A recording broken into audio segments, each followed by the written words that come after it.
Hola, ¿cómo están? Yo estoy muy feliz, muy contenta por haber finalizado la maravillosa, fantástica, fabulosa saga vikinga, nórdica, las runas, que nos acompañaron en tantos encuentros. Y ahora, los próximos, nos vamos a abocar en estas fabulegorías, en este entramado, como me gusta llamarlo, pensando en la trama, ¿no? En ese lugar en el cual se cuecen las obras que luego veremos en forma de telar, en forma de tejido, de red. Bueno, en esta trama que vamos a iniciar hoy, es una trama que, como la anterior, si no quedó dicho, lo decimos ahora, le dedico a un ser muy especial que ya es una estrella. Ella fue siempre una estrella, pero ahora es una estrella en el firmamento, ahora nos alumbra, ¿no? Nos saluda desde ese lugar. La Lilia Menegasso, Lilia Fornazzari de Menegasso, una maestra que tuvimos muchos de los que seguimos el camino, vamos a llamarlo así, el vasto camino junguiano de Carl Gustav Jung, la formación que hemos recibido de estos maestros, y de Lili en particular, su amor a las hadas, a las fábulas, a la literatura, a la creatividad, a lo artístico, que muchos hemos heredado, si se quiere, o por lo menos nos ha hecho recordar a nosotros también eso que nos movilizaba tanto. Y en este camino, Lili nos mostró durante muchos años estas facetas de estas herramientas, como me gusta llamarla. Tal vez no es la mejor manera, pero bueno, es porque las podemos usar, ¿sí? Porque podemos armar técnicas con ellos, ¿sí? Aunque son objetos de arte, pero podemos armar técnicas con ellos. Así fue el caso de las runas, siempre vinculadas al autoconocimiento, al camino interno, y así va a ser esta saga que en honor a Lili también vamos a intentar transmitir tal cual ella nos transmitió sus criterios, sus conceptos durante tantos años, y vamos a utilizar ahora para esto el tarot, ¿sí? Vamos a desmitificar un poco, vamos a intentarlo, porque como siempre saben, son pocos los minutos que nos damos para este paréntesis de la vida cotidiana, para poder observar estas expresiones del mundo mitológico, de la leyenda, de la literatura en general, del arte, tanto el antiguo como el contemporáneo, puestos al servicio del autoconocimiento, de la transmisión, ¿sí? Por eso lo llamamos alegorías, ¿sí? Y fabulegorías, ¿sí? Fábule porque se orienta, se basa en el principio de la fábula como moraleja, ¿sí? Como una enseñanza que nos deja. Vamos a recordar esto para los que llegan nuevos, que siempre los hay. Usamos las fábulas en el carácter, diría, esopiano, de Esopo. Inventé una palabra, un neologismo.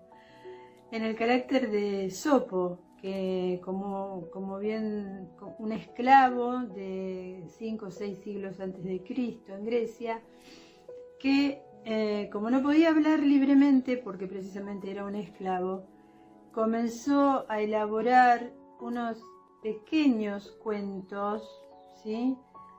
con alter egos, o sea, donde no hay humanos. Los que hablan son animales, son vegetales, son cristales, son rocas, que hablan en nombre del humano para transmitir determinados principios que vamos a llamar del orden de la moral y de la ética, ¿sí? De la ética y de la moral. Eso hizo Esopo, y a partir de allí muchos fabulistas hasta el día de hoy siguen la misma tónica, ¿sí? De hacer hablar a otros, a los elementales que viven dentro de los otros humanos, que son todos los reinos que nos acompañan en el viaje, hacerlos hablar y establecer determinadas pautas morales, ¿sí?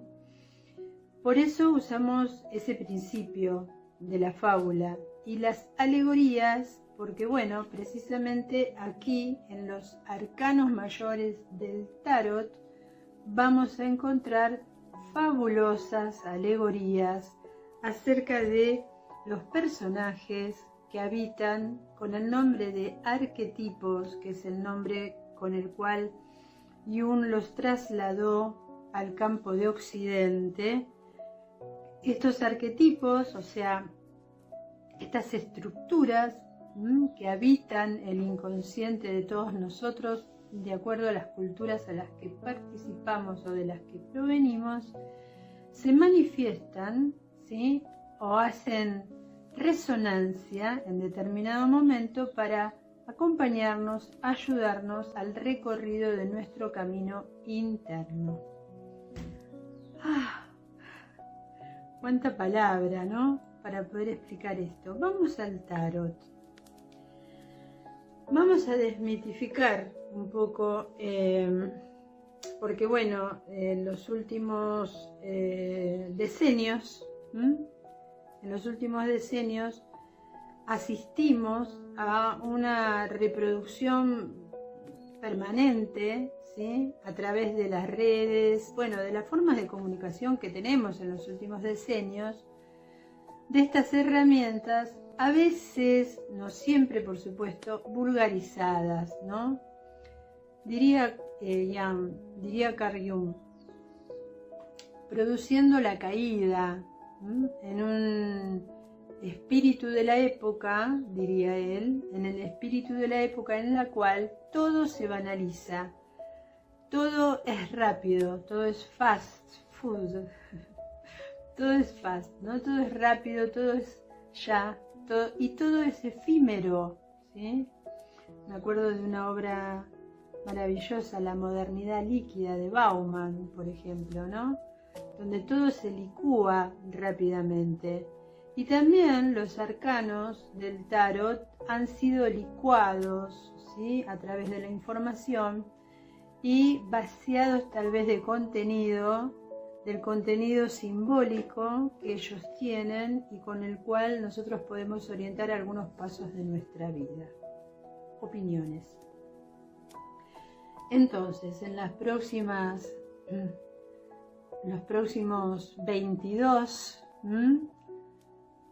las próximas 22 fabulegorías, medio año, son 52 semanas, así que en las próximas 22 fabulegorías vamos a ir uno a uno acercándonos a estas maravillas, ¿sí? Fíjense, tengo un libro, no sé si se ve bien, no creo que se vea bien. Tengo un libro fantástico que me costó muchísimo en su momento leer, doy fe que me llevó mucho tiempo, ¿sí? Porque lo escribe Mauni Sadhu y es como una filosofía del ocultismo, diríamos. Una obra muy erudita esta, un tarot filosófico, donde se perciben como nuevos horizontes del pensamiento, ¿sí? Este tarot, esta descripción está basada en algo que se considera el tarot egipcio. Muy difícil de comprobar si real, que viene de Tot, de Hermes. de la filosofía hermética. Muy, muy difícil de comprobar. Hay muchas teorías al respecto de los diferentes historiadores del tarotismo. Y el marsellés, que es el que nosotros vamos a usar para las descripciones, ¿sí? No porque este es complejísimo y es como que dificulta mucho acercar la información de manera... Porque en realidad lo que se considera históricamente es que el tarot nació como un juego de naipes en Italia, en la Italia renacentista, que aparece con mazos, ¿sí? Con los triunfos, ¿recuerdan? Copas, bastos, oros, espadas. Pero el más antiguo y el más famoso es el de los Visconti Sforza, ¿sí? Una familia de mecenas de la corte milanesa, ¿sí? Que fue pintado a mano y donde se rescata la aparición ya de los arcanos. Este tarot, el tarot de Marsella, que es el que más conocemos en Occidente, ¿sí? Que tiene muchas otras variantes francesas, pero nosotros estamos usando el tarot marsellés, ¿sí? Es una transformación, ¿sí? Que se dio de ese juego renacentista o sea, 3 siglos después, en el siglo XVIII y a principios del siglo XIX, los ocultistas de la época, como Elias Levi, por ejemplo, Golden Dawn y muchos otros. Ahora lo voy a leer porque me resulta muy difícil recordar todos los nombres. Les decía que transformaron este juego italiano, ¿sí? De mazo, de cartas, en una conexión directa con la obra del Antiguo Egipto, ¿sí? Elias Levi, en realidad no se llamaba así, cambió su nombre, ¿sí? Pero todas estas versiones carecen de respaldo histórico, ¿sí? Se explican en la consolidación de la lectura simbólica, pero no hay un registro histórico de que esto haya sido así. Decimos que hablamos de leyendas, ¿no? Los arcanos mayores son 22 cartas, en realidad son del 0 al 21, en realidad son 21 más 1, que no tiene número, que podemos usarla tanto al principio como 0 o como 22, ¿sí?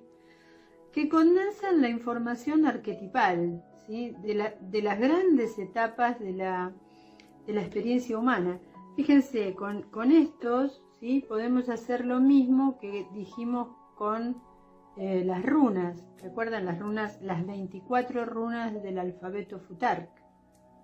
Aquí estamos hablando de 21 arcanos más 1. Y todo tiene un ciclo, ¿sí? Un ciclo vital. Un ciclo.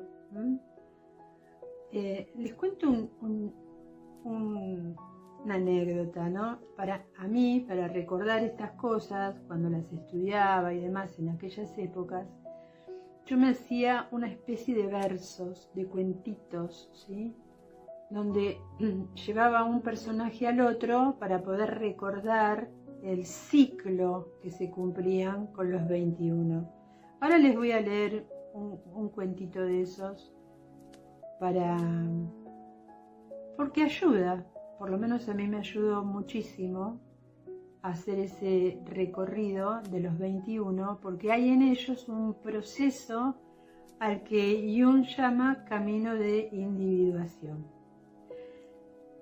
Yo quería hacer una sola de estas charlas iniciales antes de entrar en los arcanos, pero bueno, me parece que me voy a quedar corta. Por las dudas, vamos a profundizar un poquito en los 22 arcanos y lo que nos trae leyendo este libro. Miren qué interesante esto. En el ocultismo occidental se reconoce al tarot como la piedra de toque de todo el sistema filosófico llamado hermetismo. Es muy difícil descubrir su origen real. Los más competentes y famosos autores ocultistas como Eliphas Levi, Christian Fabre, Theodor Bombastus, en realidad es Paracelso. Bueno, todos ellos son de la opinión de que el simbolismo verdadero del tarot proviene del antiguo Egipto, y así nos lo afirma audazmente el maestro del hermetismo Eliphas Levi.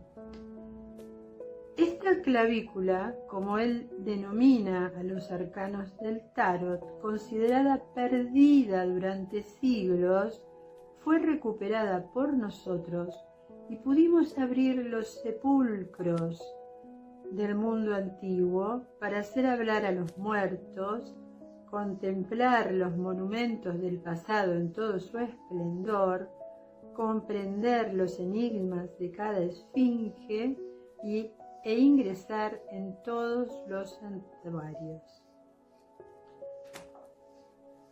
Este libro me atrapa, así que lo voy a dejar, porque si no, no vamos a hacer nada. Vamos a los arcanos que vamos a trabajar, ¿sí? Recordando siempre que los metabolizamos con el nombre de arquetipos, ¿sí? Arcano significa misterio, algo oculto, o sea, como que estos personajes que uno a uno se van a ir presentando traen un tesoro, ¿sí? Traen un tesoro oculto, ¿sí? Una terma, diríamos, si usamos los términos del hinduismo, del sánscrito, una terma, un tesoro oculto, ¿sí? ¿Y cuál es la estructura? Los arcanos, como dije, son 22 cartas que condensan los arquetipos y que plantean las etapas de la experiencia humana, ¿sí? Del camino evolutivo. Y tradicionalmente se distinguen dos grandes grupos, ¿sí? O sea, dos grandes grupos de 11. 11, que no es cualquier número. 11, las cartas que remiten al mundo interno, ¿sí? Que proyectan fuerzas al mundo externo. Y las otras 11 que están vinculadas directamente con el mundo externo, que proyectan fuerzas al mundo interno, ¿sí? Vamos a resumir entonces. Bueno, yo ya les dije que Jung interpretó el tarot como un conjunto de imágenes arquetípicas, ¿sí? Que reflejan una estructura profunda de la psique.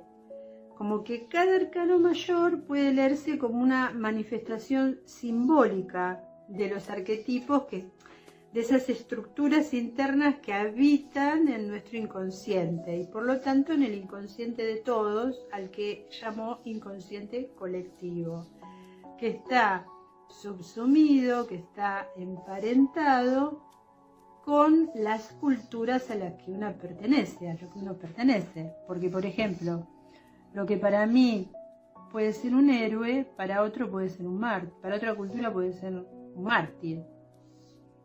Lo que para mi cultura puede ser una expresión de la madre, para otra cultura no lo es. Por eso está muy emparentada con las costumbres y la cultura de cada uno. Entonces, por ejemplo, ¿sí? Los más importantes arquetipos, bueno, Jung plantea 12 arquetipos importantes y muchos más, ¿no? Y nosotros mismos podemos ver infinidad de estructuras que nos habitan, sobre todo porque nuestra cultura actual ha expandido la información y todos tenemos acceso a un conocimiento, o por lo menos a una información que antes no teníamos, ¿sí? Desde la perspectiva junguiana, la carta actúa como un estímulo proyectivo. O sea, es como que tomo una carta, la que sea, y proyecto en la imagen, voy a tomar una al azar, la justicia, ¿sí? Supongamos que yo saco esta carta, ¿sí? Una mañana cualquiera, después de mi meditación, después de la oración, después del momento de conexión, y digo, bueno, me voy a conectar y entonces proyecto en la imagen contenidos inconscientes que al nombrarlos, ¿sí?, y al poder trabajarlos, permiten una integración al plano de la conciencia de algunas cuestiones que a lo mejor están rondando mi cotidiano, mi día a día, mis preocupaciones del momento. Entonces, observo la carta, los símbolos que vamos a ir viendo cada uno de ellos, y capaz que yo hoy sí, capaz que siento, ¿no?, que hay algo de la justicia que en mi vida en este momento sería importante que estuviera presente, o entrar a hacer una introspección acerca de los momentos en los que yo misma soy injusta, sobre todo en los juicios, ¿sí?, y particularmente en los juicios con uno mismo, ¿sí?, porque si hay alguien que es maltratado por uno, es uno, en general, estoy hablando, es una opinión, es en general. Bien, entonces vamos a repasar uno a uno estos 22 arquetipos. Nos vamos a tomar este tiempo para ir nombrándolos y vamos a darle una palabra clave, una idea, para ir familiarizándonos con ellos antes de empezar su disección. El arquetipo 0, que se usa como 0, pero también se puede usar al final del proceso como 22, y ahí el número, recuerden, 22, es el loco. Las palabras claves del loco son impulso, por el loco, la pérdida, o sea, no me quiero adentrar en esto, pero porque si no voy a estar una hora explicando cada uno. Pero es una gran locura la vida, ¿no? E ingresar en el mundo psíquico y empezar a vincularse es una gran locura. Hay que estar muy loco, muy sin razón, muy inocente, si se quiere, muy inocente, ¿no?, para poder adentrarse en el mundo mágico y de la profundidad de la psique. Las palabras claves del loco son el impulso, comienzo, libertad, confianza, riesgo, apertura, inocencia, espontaneidad y tránsito. Luego viene el número 1, el mago, la magia de la vida, la voluntad, los recursos, la habilidad, la intención, la creación, la concentración, la acción dirigida y la alquimia práctica. La sacerdotisa, número 2, la intuición, el misterio, el inconsciente, la receptividad, el saber oculto, el silencio, los sueños, la profundidad. La emperatriz, el número 3, la fertilidad, la abundancia, el cuidado, la creatividad, el cuerpo, la naturaleza, la nutrición, la forma gestada. 4, el emperador, la estructura, la autoridad, el orden, la protección, el liderazgo, los límites, la estabilidad y la ley. El 5, el sumo sacerdote, la tradición, la guía, la enseñanza, el rito, la ética, la comunidad, la confianza y el dogma. La confianza institucional en este caso. Recuerden que ya habíamos hablado de la confianza con la emperatriz. Perdón. El 6, los enamorados. La elección, la relación, la unión, los valores, el deseo, el compromiso, la polaridad y la armonía. Y juntos tiramos el carro, el número 7. El triunfo, la dirección, el autodominio, el avance, la voluntad en conflicto, la victoria y el control en movimiento. Número 8, la fuerza, el coraje, la compasión, el dominio interno, la templanza, la paciencia, el coraje sereno, la integración instintiva. El número 9, el ermitaño, la búsqueda interior, la soledad elegida, la sabiduría, la luz interior, el silencio, la reflexión, la guía personal. El número 10, la fortuna, el cambio, los ciclos, el destino, el giro, la oportunidad, la impermanencia, ¿qué palabra? La sincronía y los altibajos. La que sacamos hoy, la justicia, miren el número 11, qué bien. El equilibrio, la verdad, la responsabilidad, la consecuencia y el juicio claro, la ética. Vamos a las otras 11, ¿sí? Con el número 12, el colgado, pausa, perspectiva, entrega voluntaria, sacrificio, inversión de la visión, suspenso creativo, renuncia. La muerte, número 13, transformación, final, renovación, desprendimiento, tránsito profundo, catarsis, renacimiento. Para que llegue la templanza, número 14. Mezcla, moderación, equilibrio, fluido, sanación, armonización, alquimia interna y paciencia. Llega el diablo.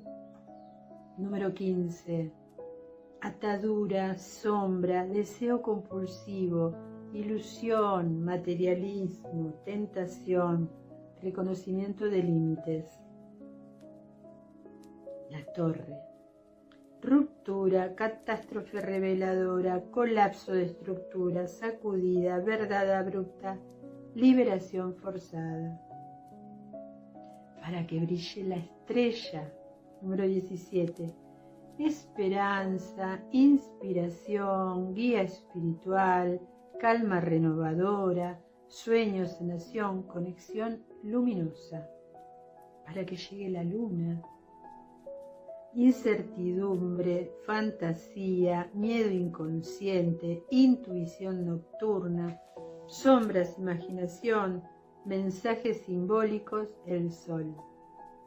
Perdón, mensajes simbólicos, está ahí. Después de la luna llega el sol. 19. Claridad, vitalidad, éxito, alegría, lucidez, energía creativa, reconocimiento, inocencia plena. Estamos listos para el juicio, el número 20. Llamado, evaluación, resurrección simbólica, rendición de cuentas, despertar, reconocimiento de verdad. Estamos en una época del juicio, diría un grande como Roberto Torres. Tal vez lo invitemos en algún momento a que nos dé una charla sobre todo esto. 21. El mundo. Palabras claves: integración, culminación, viaje completo, totalidad, celebración, unidad, logro consciente. Entonces, podemos decir que estas barajas o símbolos circulaban en la cultura popular desde muchos siglos, ¿sí? Instalando en forma inconsciente estos valores, ¿sí? Que portan los códigos simbólicos de estas cartas. Yo les voy a contar, como les dije antes y para cerrar, un poema escrito como hacía antiguamente, que me contaba cuentos para recordar el proceso creativo, cíclico, ¿sí? Ahora este es un poema. Se llama 22 puertas y es así. En la casa antigua donde duerme el tiempo hay 22 puertas pintadas en la niebla. Cada puerta guarda un rumor, un nombre, un viento. El loco ríe. La justicia cuenta cuentas que pesan. Por la primera entra la mano que convoca, mimada por la arena y el borde del sigilo. Llega el mago y enciende la palabra y la provoca. La sacerdotisa inclina la luna en su hilo. La emperatriz siembra musgo en los balcones. El emperador traza mapas con voz de piedra. El sumo sacerdote enciende viejas oraciones. Los enamorados cruzan la noche entera. El carro pasa con trompas de triunfo y dudas. La fuerza doma el tigre que gime sin nombre. El ermitaño enciende una lámpara muda y en la rueda gira la suerte, gira lo hombre. La justicia pesa los sueños con manos claras y el colgado regala el silencio como llave. La muerte abre su archivo de hojas raras. La templanza vierte calma. La torre se abre. El diablo susurra cadenas de costumbres. La estrella curva el deseo hacia un puerto. La luna canta la noche sin costumbre. El sol recoge en su palma el tiempo incierto. El juicio despierta los rostros que se buscan y el mundo abre signos que el alma busca. Con la baraja como espejo y como espera, 22 puertas. Cada golpe es un viaje. No hay mapa que no sea piel ni rito que no falle. Abre una carta y deja que cambie el paisaje. La casa te devuelve la historia que callé. Estoy contenta por poder transmitir este tema fabuloso del tarot, sus códigos, sus arquetipos, sus arcanos, como elementos que nos permiten adentrarnos en nuestro camino interior. Hasta la próxima fabulería.